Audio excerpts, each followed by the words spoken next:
Hello, बहुत बहुत स्वागत है आपका इकोनॉमिक्स हिंदी विथ मैथ में। तो आज मैं आपके लिए लेकर आया हूं यहाँ पर 7.10 बेरोजगारी के कारण यानी causes of unemployment class 12th micro economics Hindi medium में जो है इकोनॉमिक्स है। तो इसका जो है यहाँ पर 7.10 लेकर आया हूँ। चलिए अब इसको शुरू करते हैं। देखिए, अगर आपने पिछली वीडियो नहीं देखी इसकी, वो देख लीजिए, तभी आपको ये बेहतर समझ में आएगा। और आप क्रम से वीडियो देखेंगे चैप्टर की तो आपको पूरा समझ में आएगा, 100% आएगा। तो चलिए देखते हैं यहाँ पर हम बेरोजगारी के कारण क्या क्या होते हैं, कॉसेस ऑफ अनएम्प्लॉयमेंट। ठीक है, तो देखिए बेरोजगारी के कारण की बात करें तो जनसंख्या विस्फोट पहला कारण है जनसंख्या विस्फोट। यहाँ पर मैं आपको एग्जाम्पल के माध्यम से भी समझाता चलूंगा ताकि आपको कोई दिक्कत ना हो। तो देखिए जनसंख्या विस्फोट कैसे बेरोजगारी को पैदा करता है, इसको मैं एक्सप्लेन करता हूँ कैसे कि जो यहाँ पर जनसंख्या जो है कैसे जो है बेरोजगार बना सकती है व्यक्तियों को। तो मान लीजिए यहाँ पर जनसंख्या विस्फोट है। अब भारत की जनसंख्या प्रतिदिन बढ़ती जा रही है, जिस कारण से जो है लोगों की संख्या बढ़ रही है। लोगों की संख्या बढ़ने से यहाँ मान लीजिए इस फर्म में, ये फर्म है, ठीक है, यहाँ पर फर्म है और फर्म में क्या है, यहाँ पर 100 लोगों की जरूरत है काम करने के लिए। 100 लोगों की जरूरत है और तैयार बैठे हैं 200 लोग। ठीक है, तैयार हैं, इस काम को करना चाहते हैं 200 लोग, लेकिन यहाँ पर जरूरत 100 लोगों की है। तो यहाँ पर क्या है, जनसंख्या ज्यादा है, काम कम है, तो यहाँ पर क्या होगा, लोग बेरोजगार होंगे। आपको देखिए, आप ही सोचिए, यहाँ पर 100 लोगों की जरूरत है और 200 हैं, तो 100 लोगों को कैसे रोजगार मिल सकता है? 100 को तो नहीं मिलेगा, 100 को मिल जाएगा और 100 को नहीं मिलेगा। तो इस तरह से क्या है, यहाँ पर बेरोजगारी पैदा करेगी जनसंख्या। ठीक है, अब देखते हैं हम आर्थिक विकास की धीमी दर। अब देखिए आर्थिक विकास धीमी दर से हो रहा है। इमारतों का निर्माण और बहुत सारी सड़कों का, ब्रिजों का निर्माण, जो बहुत सारी चीज़ों का निर्माण जो है देश में आर्थिक विकास जो है धीमी दर से हो रहा है। तो जिस कारण से क्या होगा, अगर आर्थिक विकास धीमी दर से होगा तो लोगों को रोजगार कम मिलेगा और उनको जो है आमदनी के अवसर जो है, रोजगार के अवसर बहुत ही कम उपलब्ध होंगे। अविकसित कृषि की ऐसी पद्धति है भारत में जो अविकसित है, यानी जो है पुरानी परंपरागत या दूसरे जो है पुराने जो है प्रचलित जो है पुराने रूप से जो प्रचलित हैं उन पर कृषि की जाती है, उपकरणों से कृषि की जाती है। लेकिन हरित क्रांति ने थोड़ा इसको विकास किया है, बढ़ाया है। तो यहाँ पर जो है अभी भी पुराने जो है परंपरागत नीतियों को अपनाया जा रहा है कृषि के अंतर्गत। तो यहाँ पर अविकसित कृषि जो है बेरोजगारी का कारण बन जाती है। उसके बाद आता है दोषपूर्ण नियोजन।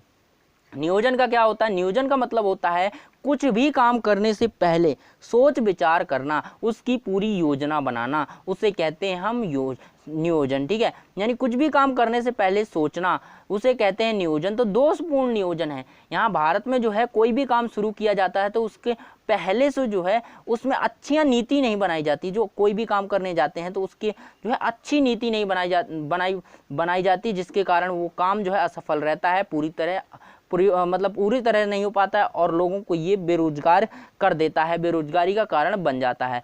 ये देखिए अब कुटीर या लघु उद्योगों का पतन। अब धीरे धीरे क्या होगा, बेरोजगारी यहाँ पर जब नई कंपनियां आ जाती हैं, जैसे मान लीजिए यहाँ पर ये भारत है, यहाँ पर मैं क्या कर रहा हूँ, भारत, मान लीजिए भारत है। भारत में देखिए यहाँ पर भारत में नई कंपनियां आ रही हैं, विदेशी कंपनियां आ रही हैं। वो भारत में जो निर्मित हो रहा है ना वस्तु, मान लीजिए यहाँ पर एक टीवी को बनाया जा रहा है, टीवी का निर्माण भारत में हो रहा है और एक भारत से एक दूसरी विदेशी कंपनी आ रही है, वही टीवी को ये यहाँ पर निर्माण करके, टीवी को बना करके, इसकी कॉस्ट मान लीजिए यहाँ पर 10,000 रुपये आ जाती है। अब यहाँ पर यही टीवी बिल्कुल और इससे अच्छी टीवी जो है बाहर की जो कंपनी आई है भारत में, वो उपलब्ध करवा देती है 8,000 में। तो आप बताइए नुकसान किसका हुआ, फायदा किसका हुआ? फायदा हुआ विदेशी कंपनी का, नुकसान हुआ भारत के निजी उद्योग को जो यहाँ पर पहले से था। तो निजी उद्योग को फायदा नहीं हुआ, नुकसान हुआ। अब यहाँ पर नुकसान होगा तो धीरे धीरे जो भारत का उद्योग है खत्म हो जाएगा। खत्म अगर हो गया तो यहाँ पर जो काम कर रहे थे भारत के लोग, उनको रोजगार नहीं मिलेगा, वो बेरोजगार हो जाएंगे। तो इस प्रकार से जो है ये बेरोजगारी का कारण बनता है। क्या? लघु या कुटीर उद्योग खत्म हो जा रहे हैं, ये है।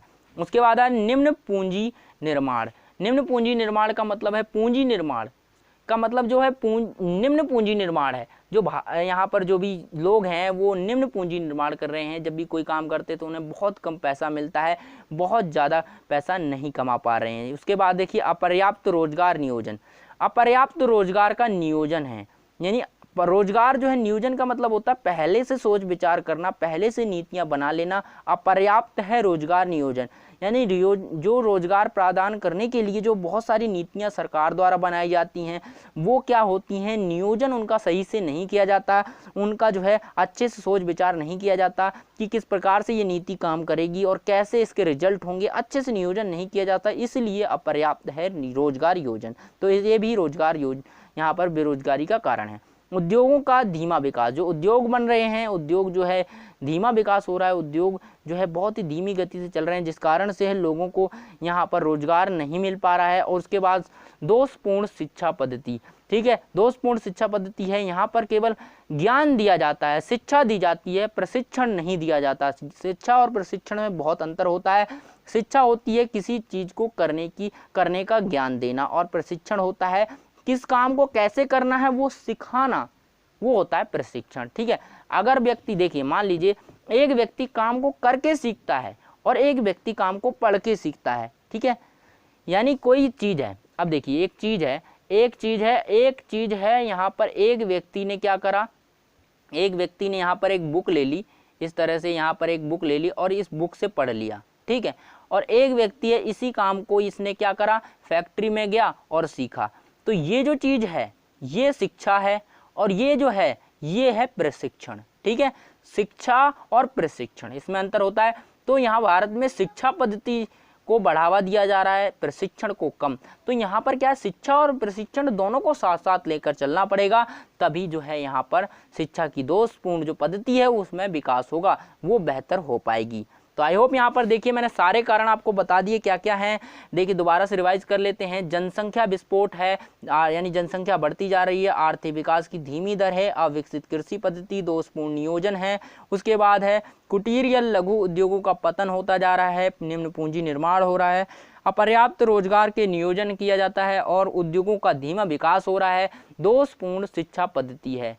तो आई होप यहाँ पर ये सारी चीज़ें आपको समझ आ गई होंगी। आप इसे याद कर लें अच्छे से, ताकि आपको जो है यहाँ पर अगर क्वेश्चन आए रोजगार के कारण क्या होते हैं, ये बहुत ही मोस्ट इंपॉर्टेंट है कि आपको 6 नंबर में इसका क्वेश्चन पूछा जा सकता है, क्योंकि ये बड़ा क्वेश्चन है और इसमें बहुत सारे पॉइंट हैं, तो आपको जो है 6 नंबर में पूछा जा सकता है। तो आप इसे अच्छे से याद कर लें कि बेरोजगारी के कारण क्या क्या होते हैं। देखिए जनसंख्या विस्फोट, आप देखिए सोच कर देखिए, अपने दिमाग पर जोर डालिए और सोच कर देखिए कि क्या क्या हो सकता है, बेरोजगार व्यक्ति क्यों हो सकता है, वो आपको यही सारी है और एक बार पढ़ लीजिए तो आपको अपने आप ही याद हो जाएगा। तो चलिए आई होप ये वीडियो आपको अच्छी लगी होगी, अच्छी लगी हो तो लाइक करें और वीडियो को शेयर भी कर दें अगर अपने दोस्तों के साथ, ताकि उनकी भी हेल्प हो सके।